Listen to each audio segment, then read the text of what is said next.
Assalamualaikum warahmatullahi wabarakatuh. Pertama-tama marilah kita panjatkan puja dan puji syukur kehadirat Allah Subhanahu wa taala yang telah melimpahkan rahmat serta hidayahnya sehingga kita dapat berkumpul pada sore hari ini.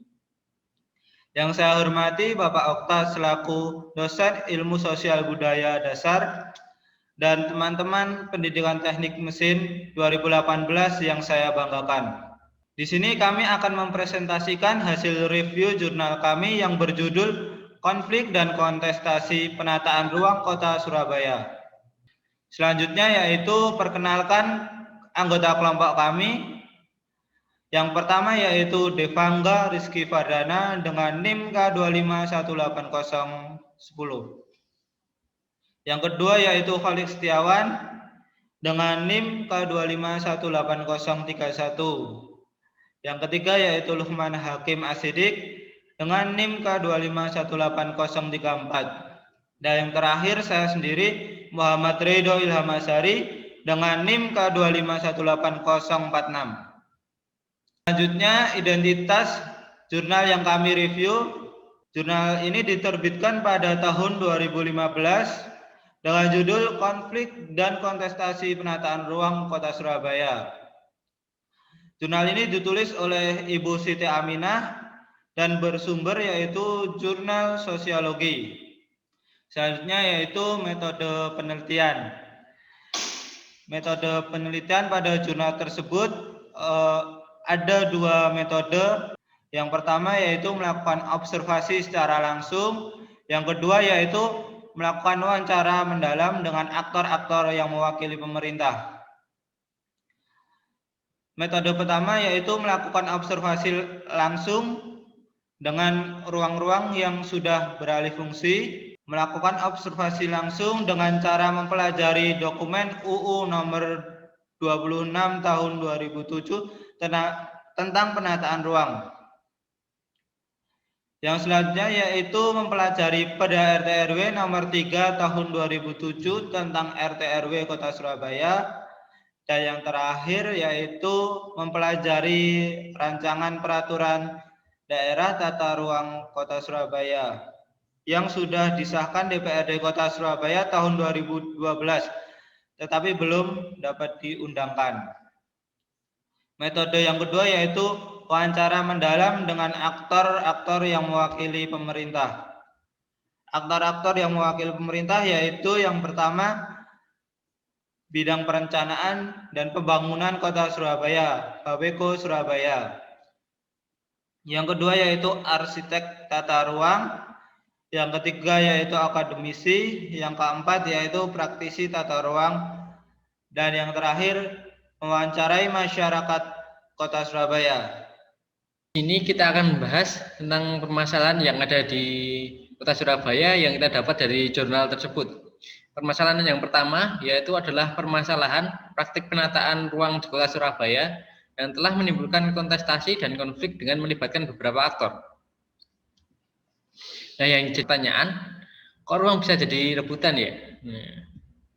Nah, dari situ ruang itu memiliki beberapa fungsi. Yang pertama adalah ruang berfungsi sebagai salah satu kekuatan produksi. Yang kedua, ruang dapat berupa beragam komoditas, real estate atau properti yang dikonsumsi. Yang ketiga, ruang secara politik memfasilitasi kontrol sistem ekonomi dan politik yang ada di kota tersebut. Yang seharusnya kontrol sistem ekonomi dan politik itu dipegang oleh pemerintah. Tapi pada kenyataannya, dijelaskan pada jurnal tersebut, sistem kontrol yang dilakukan pemerintah itu akhirnya condong berpihak kepada investor atau pihak kapitalis. Nah, yang keempat, fungsi ruang yaitu ruang akan memperkuat reproduksi dan hubungan produktif. Nah, oleh sebab itu, ruang bukan suatu wadah kosong yang bersifat geometris atau hanya sebuah tempat, tetapi ruang juga merupakan tempat keberlangsungan kehidupan sosial dan produk sosial. Nah, disitulah muncul konflik dengan melibatkan tiga aktor tersebut. Dari permasalahan tersebut muncullah penyebab kenapa ruang bisa diperebutkan oleh banyak aktor, diantaranya ada investor, ada pemerintah dan juga masyarakat. Ketiga aktor tersebut memperebutkan ruang karena dilihat dari fungsinya tadi, diketahui bahwasanya jika bisa menguasai ruang tersebut, maka akan dapat menghasilkan keuntungan yang lebih bagi mereka atau bagi yang pemenangnya. Nah, selanjutnya berdasarkan gagasan Lefebvre mengatakan bahwa ruang adalah produk politik dan instrumen bagi perubahan sosial ekonomi sehingga ruang itu tidak netral dan pasif. Dari situlah ruang memiliki karakteristik interaktif dari investor atau kapitalis, pemerintah, dan juga masyarakat, termasuk lembaga swadaya masyarakat yang memiliki kepedulian di bidang ekologi. Sehingga mengakibatkan praktik tata ruang di kota itu tidak pernah bebas dari keberpihakan aktor yang membuat regulasi tata ruang. Keberpihakan atau ketidaknetralan aktor-aktor dalam menjalankan kuasanya tercermin dari kebijakan yang dibuat oleh pemerintah. Kita akan memasuki permasalahan yang kedua. Kerangka penataan ruang yang menggunakan Perda RT/RW nomor 3 tahun 2007 telah menimbulkan dampak yang berujung pada penguatan dan keberpihakan pemerintah kota kepada pihak kapitalis atau investor.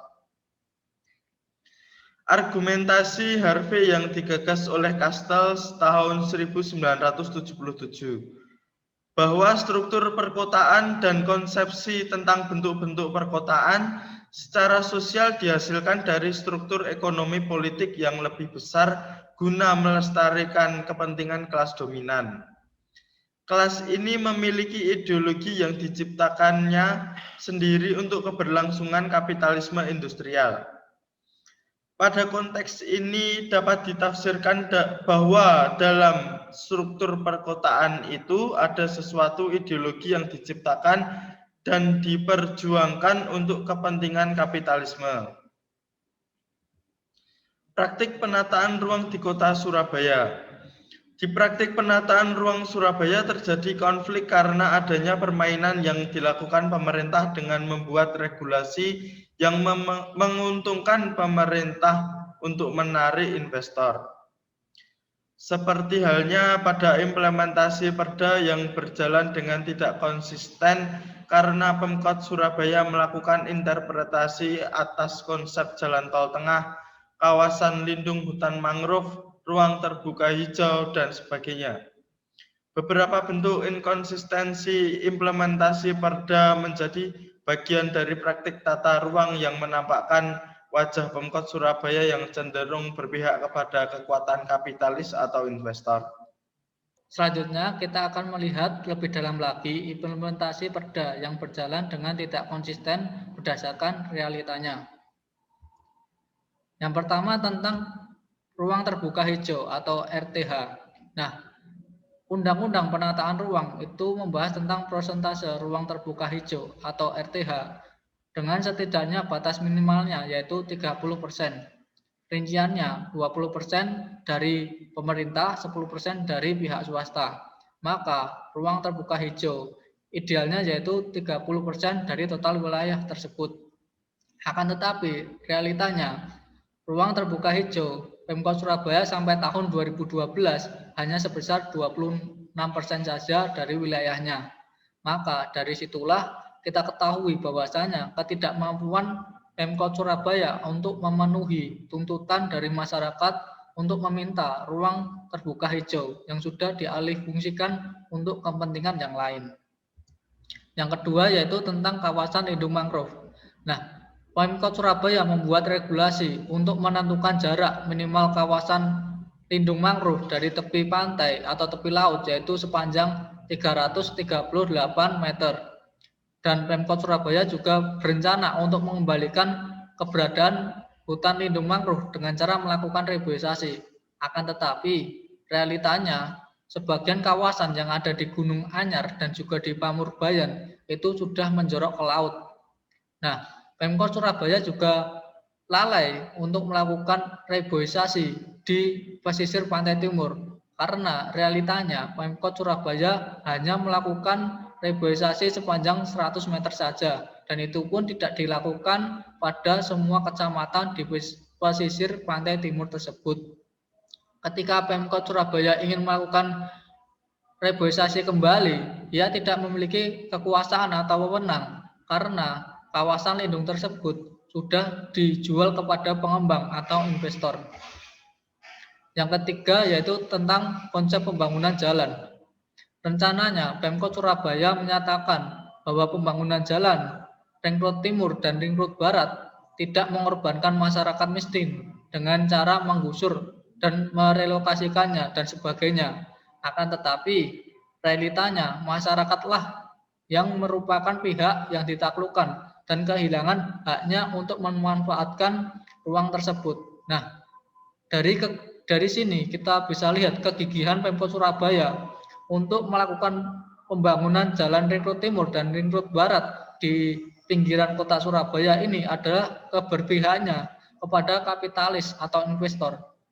Karena kita bisa lihat sekarang di pinggiran jalan tersebut sudah terbangun gedung-gedung, apartemen, dan juga rumah sakit serta sekolah internasional.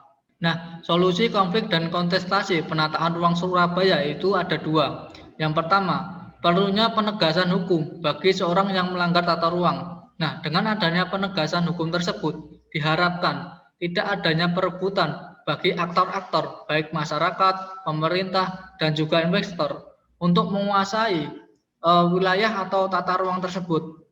Jadi, pelaksanaan praktek tata ruang bisa sepenuhnya dapat dimanfaatkan oleh publik atau kalangan umum. Solusi yang kedua yaitu perencanaan tata ruang seharusnya mengacu pada objektivitas karakteristik wilayah, bukan kebijakan politik.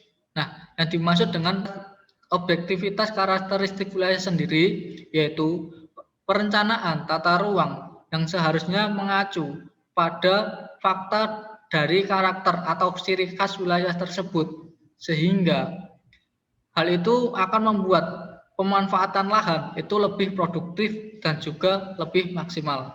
Ya, yang terakhir yaitu kesimpulan. Kesimpulan dari jurnal yang kami review yaitu yang pertama, praktik penataan yang ada di Kota Surabaya memperlihatkan dinamika ekonomi politik. Yang kedua yaitu ketidakserasian aktor yang mewakili pemerintah, investor, dan masyarakat dalam memberikan andil pada implementasi RT/RW. Yang ketiga yaitu carut-marutnya tata ruang Kota Surabaya dikarenakan adanya keberpihakan pemerintah terhadap kapitalis atau investor. Ya, terima kasih, semoga bermanfaat. Ini ada sedikit quotes dari kami. Kejujuran akan mendatangkan ketenangan, kedustaan akan mendatangkan kegelisahan. Sekian dari kami. Wassalamualaikum warahmatullahi wabarakatuh.